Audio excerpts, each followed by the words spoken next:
Greetings, blessings, how are you all doing? Look where we are today. We always like to take you to the exact place where the biblical events happened. And today, what we're gonna do is the following.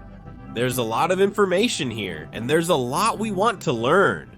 So possibly from what we're going to see today, we'll end up with 3 videos. First, say hi to them. Sorry, I just keep talking. Hello everyone, how are you? Sorry that I'm the only one talking. Look, we're in a place that if you go to the book now, later I'll tell you where you need to go. Alright, the book of Samuel, I'll give you a hint about the book of Samuel. And you're going to find a valley, and we're going to find an epic battle, an incredible battle. Which also is a precedent. Look at this here. We're going to bring an incredible revelation that the Lord showed me. It's a precedent for what happens. And listen to me carefully on this. Goliath, David, Satan, Jesus. How is that? It's incredible. Something the Lord already showed us beforehand. Let's look.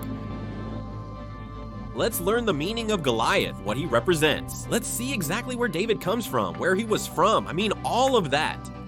Everything. And exactly whom is he saving? The children of Israel. Whom is he helping? Helping the children of Israel. And what was it that Goliath was doing?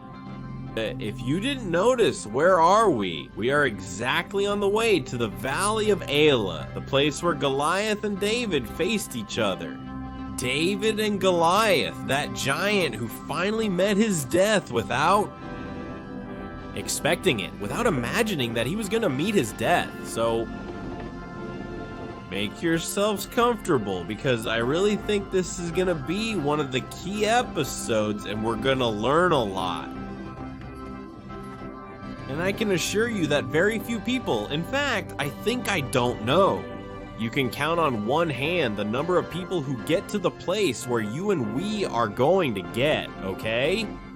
So make yourselves comfortable. Here we go. As we always say, your hands, your feet here in the land of the Bible.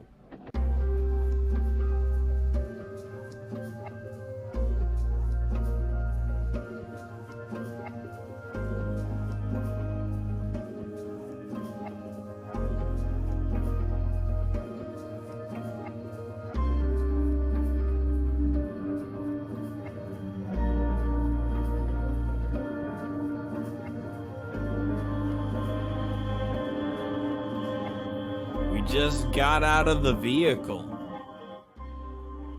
To get to this place, you have to leave the main road, as you could see, and overall, it's a good road. It's not so unpleasant to get here. I mean, unpleasant in the sense that it's not difficult, that there aren't many potholes or anything like that. Even if you're in good shape, you can come by bicycle, even 4x4 bicycles. Not every terrain is like that. You can come here too, because we started here, for me, because we started here actually, in the place where we're going now. Because actually we're gonna show you now. 1 Samuel Prepa, have your Bible ready, man. 1 Samuel chapter 17, verse 52. It's not saying, can you read it there? Yes. It says 1 Samuel 17:52. Then the men of Israel and Judah rose up and shouted. And they pursued the Philistines all the way to the valley and to the gates of Ekron. And the wounded Philistines fell along the road to Shearim, all the way to Gath and Ekron. Okay. For those who know the scriptures, at that point we're actually almost at the end of the outcome of the battle between David and Goliath. And notice that what we just read, there were several cities. In fact, there are cities of Goliath's brothers. Exactly, we're going to talk about that too. Who were Goliath's brothers? How many cities were there? Why exactly did David take 5 stones? There's also a lot of meaning in all of this. Sometimes we read the story and just skim over it, but there's a lot of importance in each of these things. Here. Now, there's one of the cities there that tells you that the fallen were there from. In Spanish, it says Shearim, but in the Hebrew language, it's Shearim, which is actually shar. In Hebrew, it means entrance. Shearim means two entrances, okay? That was one of the cities, in fact, the last city that we have archaeologically recorded today. It can be confirmed and assured that it belonged to the tribe of Judah, and later on, at one point, it was also inhabited by the tribe of Simeon. Now, if the tribe of Judah was there, possibly David was also there. David, together with his father, his brothers, and all the people of the army of Israel at that time. The Bible tells us that the confrontation between David and Goliath was on one side.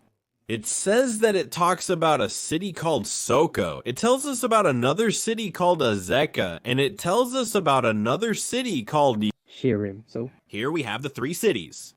We are going to start with the last one, Shearim, because it has the most archaeological remains and we can see it much more clearly.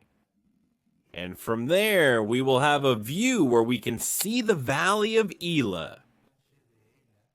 And in the distance, we will be able to see the city of Soko, which was possibly where the Philistines were located.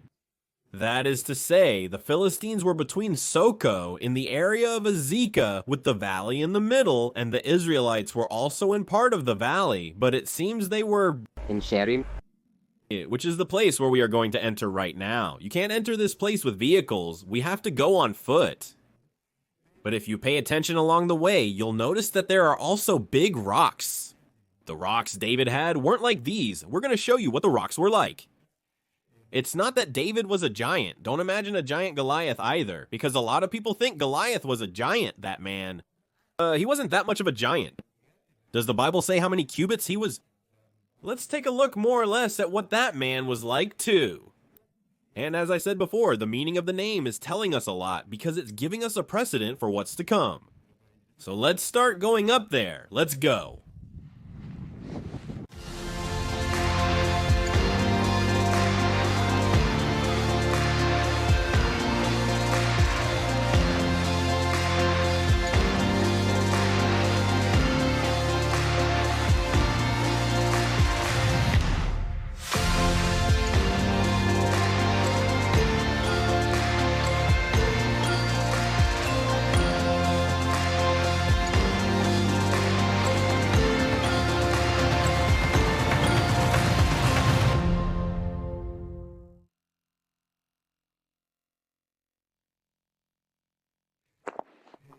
Lore, you know what? While we're walking here, well look, we're gonna show you what we have on the other side. Look at that. What is it?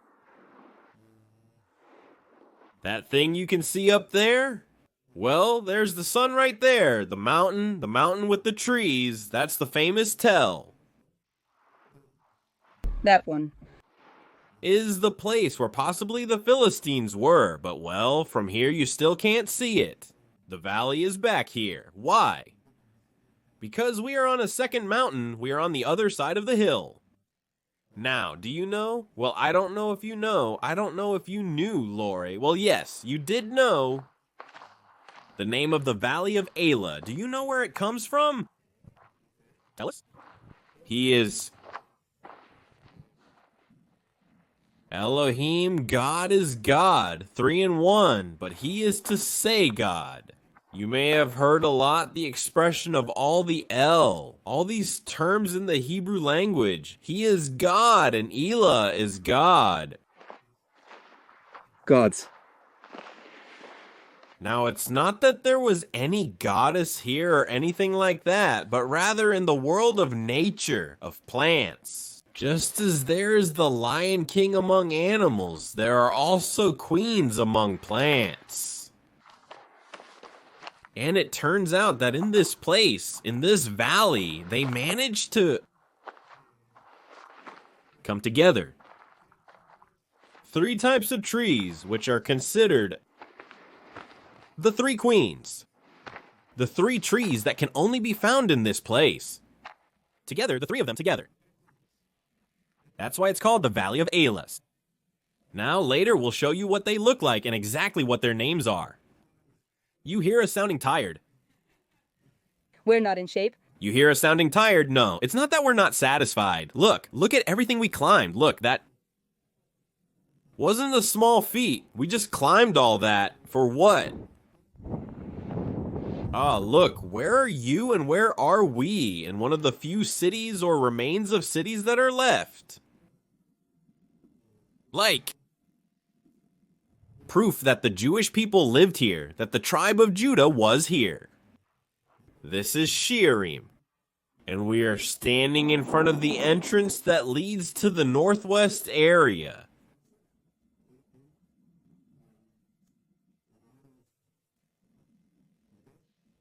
Now let's see where the other entrance is. I mean, Shearim. We said that the city is called Shearim because it has two entrances. Just as it has two entrances, it has two exits. In other words, you would enter here and exit here. I wanted to show you something very curious. I don't know if you noticed this line that's here. Yes, this line, always. This is done when something ancient is being reconstructed. So, from here down was the original, and from this line up is a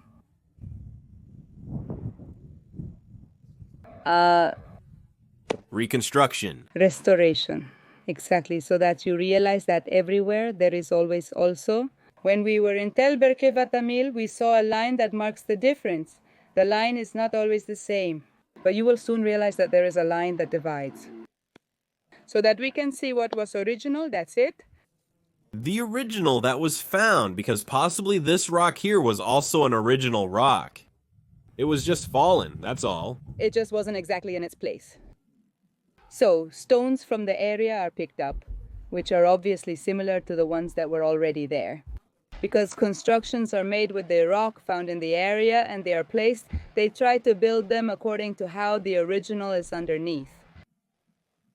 This will always be visible. And the entrance, look, what does it have? It's a shin entrance, right? It's an entrance like this.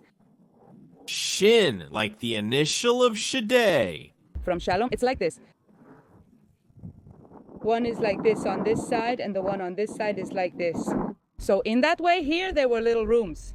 In these three places, there were rooms. Nowadays, they seem super small to us.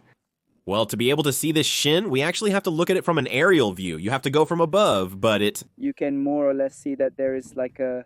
Let's see if we can see it from here. Look, do you mean this? Let's see then. Here we have like a kind of room. Exactly. And in this room, there were either the judges sitting or the most important people. Even when...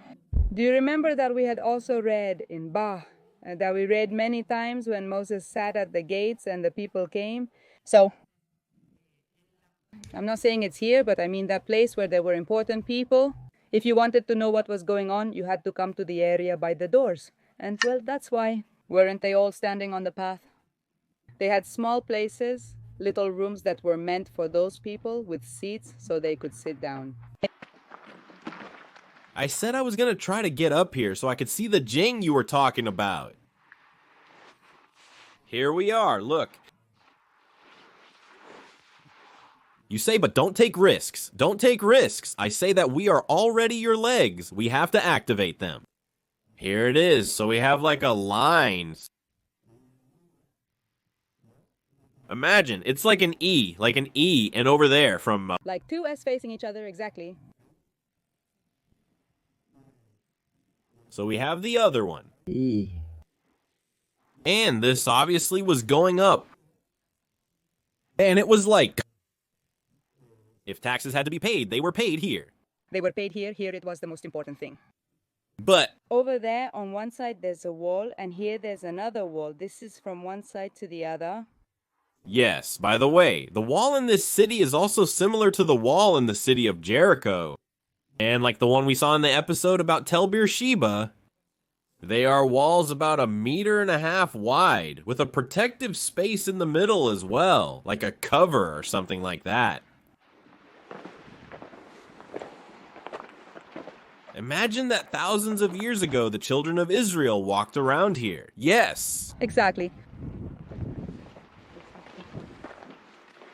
possibly among them that young boy with his sheep. What would have happened here in this city? Not because it was a city. Yes, it was. One of the main cities. Let's go to this place because from here I want to show you how the valley looked. And here we're going to have a view.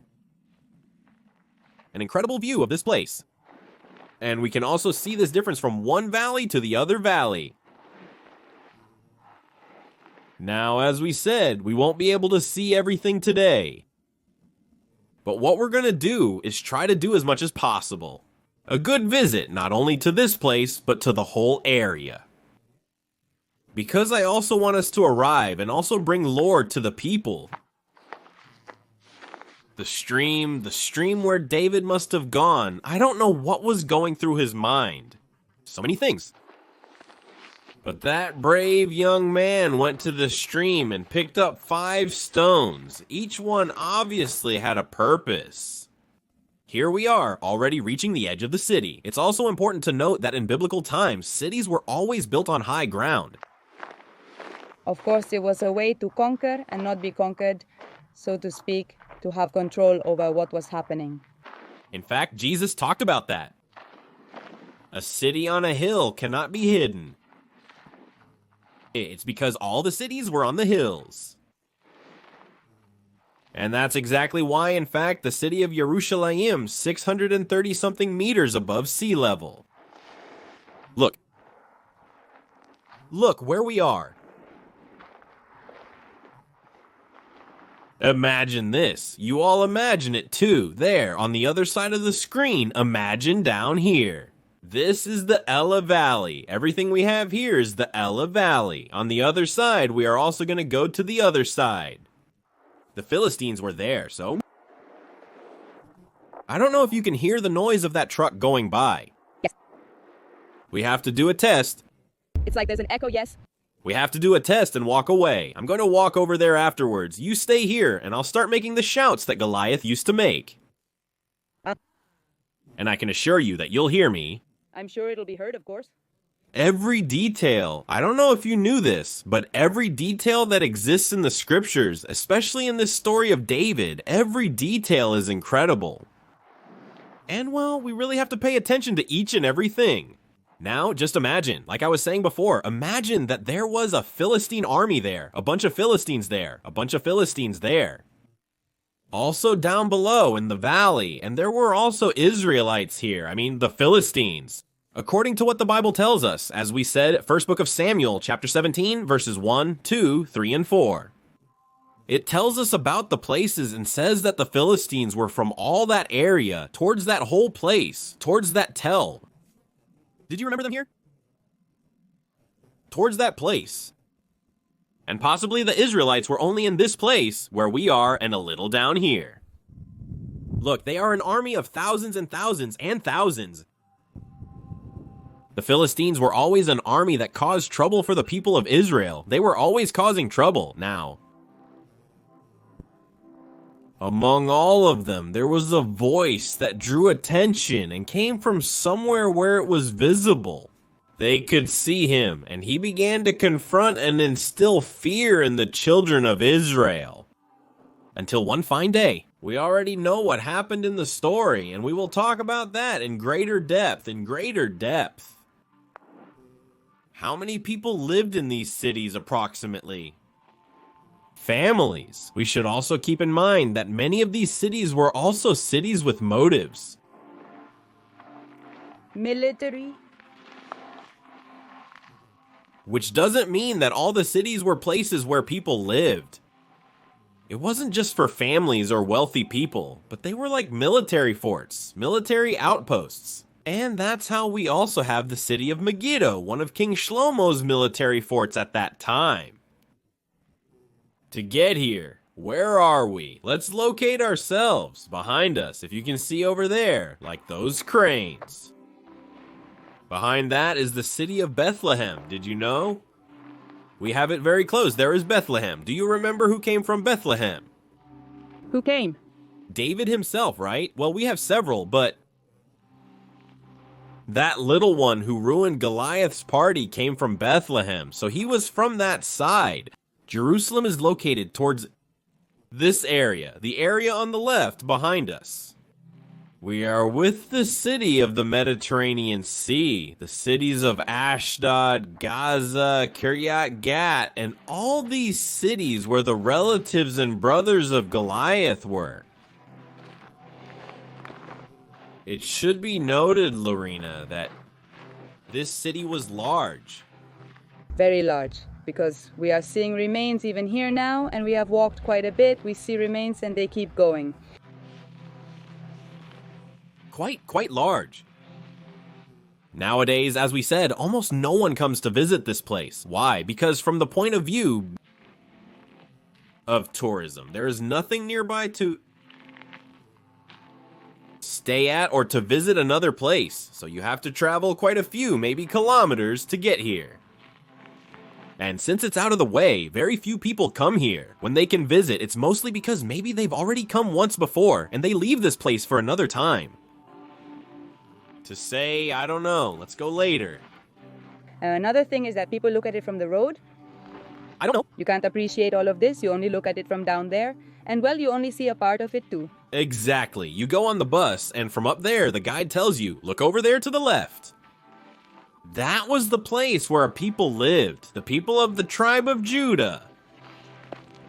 Edu, can we know in the end about how many people lived here? That's a debate. It's a debate because, as we said before, these were cities that were constantly being changed by the guards who were there at the time. Remember that the land of Israel was divided by tribes during a period. David was not yet king when this city existed, meaning that Israel was not unified. That's why we said that this belonged for a time to the tribe of Judah and at another time to the tribe of Simeon. That is to say, there was a kind of struggle between the two, between brothers. It wasn't unified when it came to the tribes. Not in terms of To the kingdoms of the north and the south. Exactly. Remember that the one who unifies and makes Jerusalem the capital of the kingdom of Israel was King David, David himself. Until then, when there was that conflict between David and Goliath, the one who was here was a king who came from the northern area, Saul. That is, he wasn't living in this place. He wasn't interested in this place. It wasn't his tribe. His tribe was in the north, but he was the king over the 12 tribes of Israel. So everything that happened here was really more about control than anything else. Military control, to put it one way, of those enemies of Israel. And who were the strongest enemies of Israel at that time? We're talking about the Amalekites, we're talking about the Philistines, but the Philistines were those memories that always came back. They consumed Israel and would ask what was happening, and Israel became impoverished. Do you remember the story, the one about Gideon? that always happened? Now let's try to get to the second door. Look, family, let's do something. Because we were walking around and going in circles, but actually I wanted us to go to the second door. This city has, as we said, 2 entrances. Lori, I'm going to escape that way, okay? I'm going to go past all these rocks and head over to that part. To show the brothers that there really are 2 entrances in this city. The only thing... Look, where do you put the plan? Yes, relax. There, let's go. Alright, we're going now. This is the part we like. The adventure. Well, honestly, this is, like I said, incredibly amazing. This place shows us just how true the scriptures are. It really is. Amazing. I don't know if you were able to see. Well, obviously you could see, and if not, we're going to see now. Later, some aerial images where you can appreciate and see it much better. About Jim, the one Lore was talking about, right? It's like a kind of E in the alphabet. How would you say it? The one we have, the one you have, like Spanish and English. I don't really know what it's called.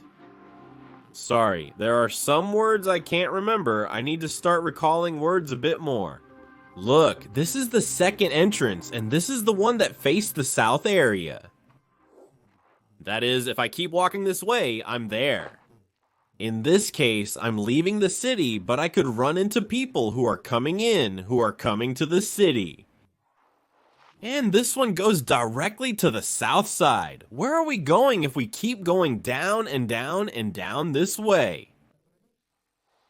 What we have again is the whole Elah Valley.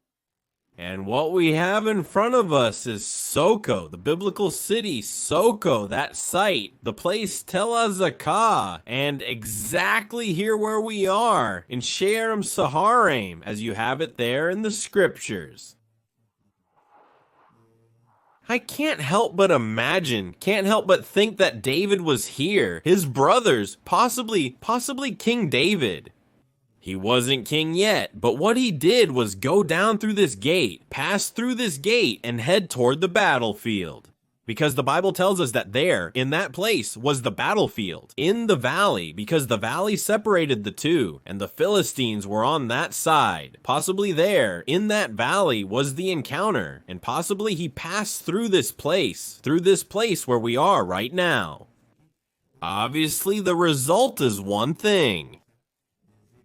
That is to say, one David was the one who left when he passed through here, and a very different David was the one who returned again through this place. There are many things going through my mind right now. And what are we going to do? I don't want to take up too much of your time. And I want us to study a little more about this place. Because I believe this place has a lot, really a lot to teach us. And we can keep learning a lot from it. From this place.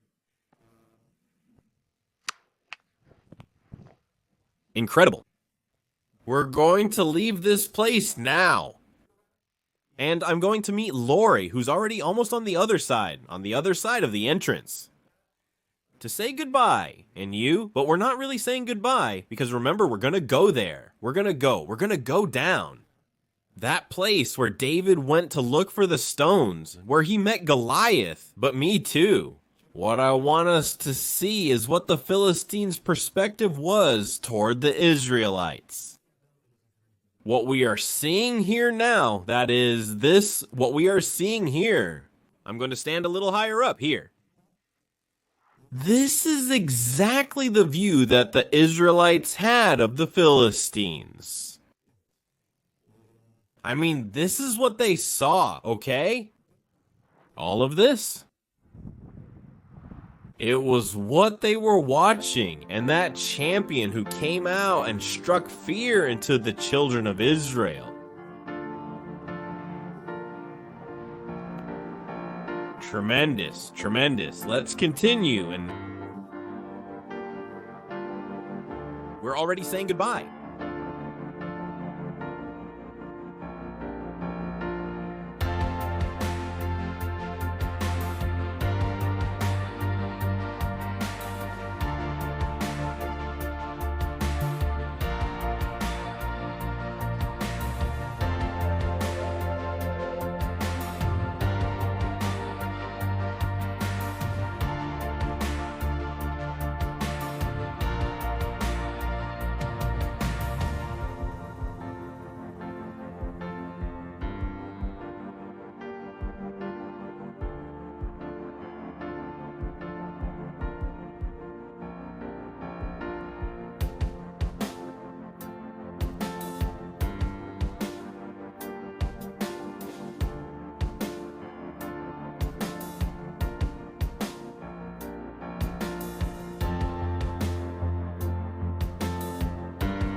almost finished now. This tour, and honestly, there's a lot more to see here. We don't have enough time. We're almost at sunset, and soon we'll lose the light. The sun is already setting toward the Mediterranean Sea. From over there, well, you can see a bit more, I can see a bit less. It's a joke, it's a joke.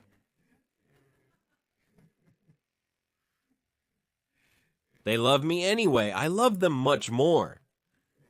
But anyway, look, really, two things, maybe a few more. One, first, we're very grateful to you for joining us. For us, it's a tremendous privilege to have you there.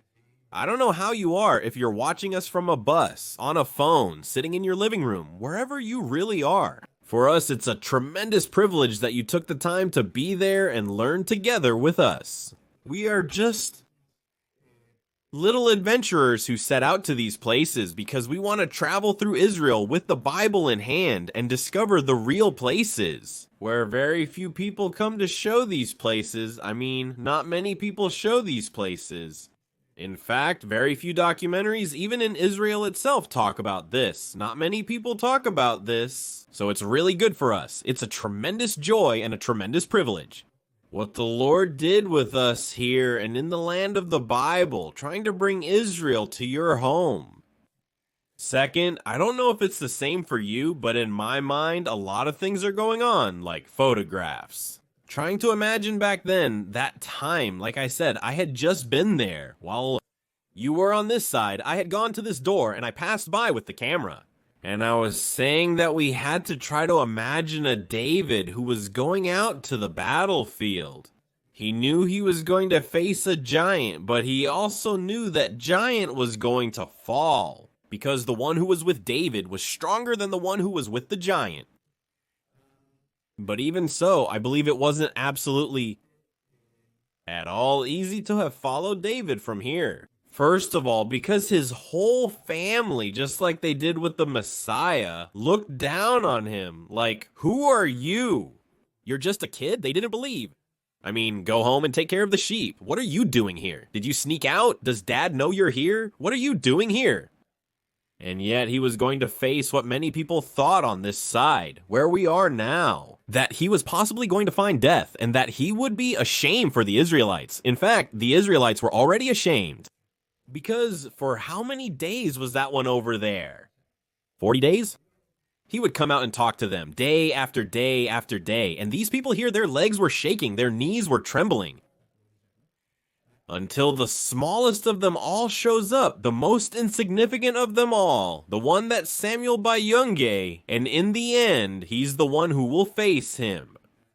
And he ends up giving success to the Israelites. When the Israelites see that the giant falls, imagine what that must have been like. Shouts, a huge uproar. Let's go, he fell. The giant who threatened us has fallen. And what do you think happened to the Philistines? I think the carpet of Philistines on that side started to clear out and cross over to the other side. Because they were all running into the water, they were heading straight for the Mediterranean Sea.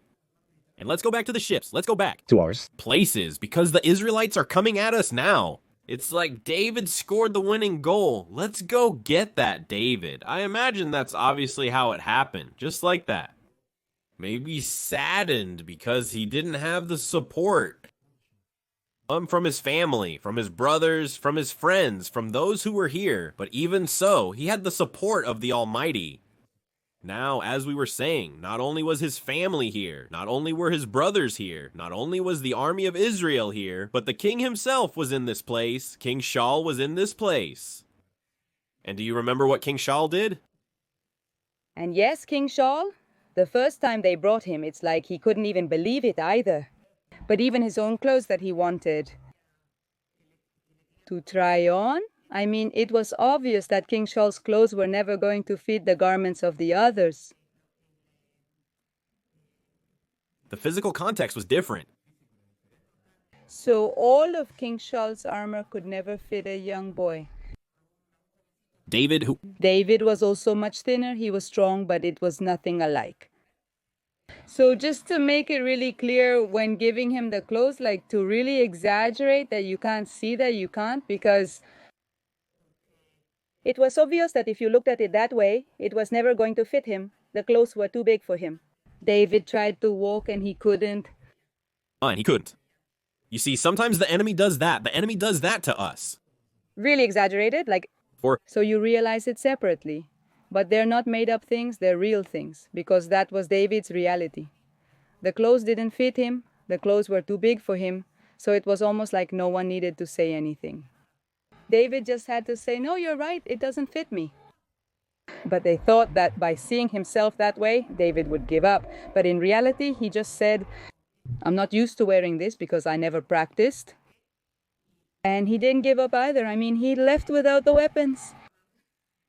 I think that one of the things King David's attitude is teaching us here is to be yourself.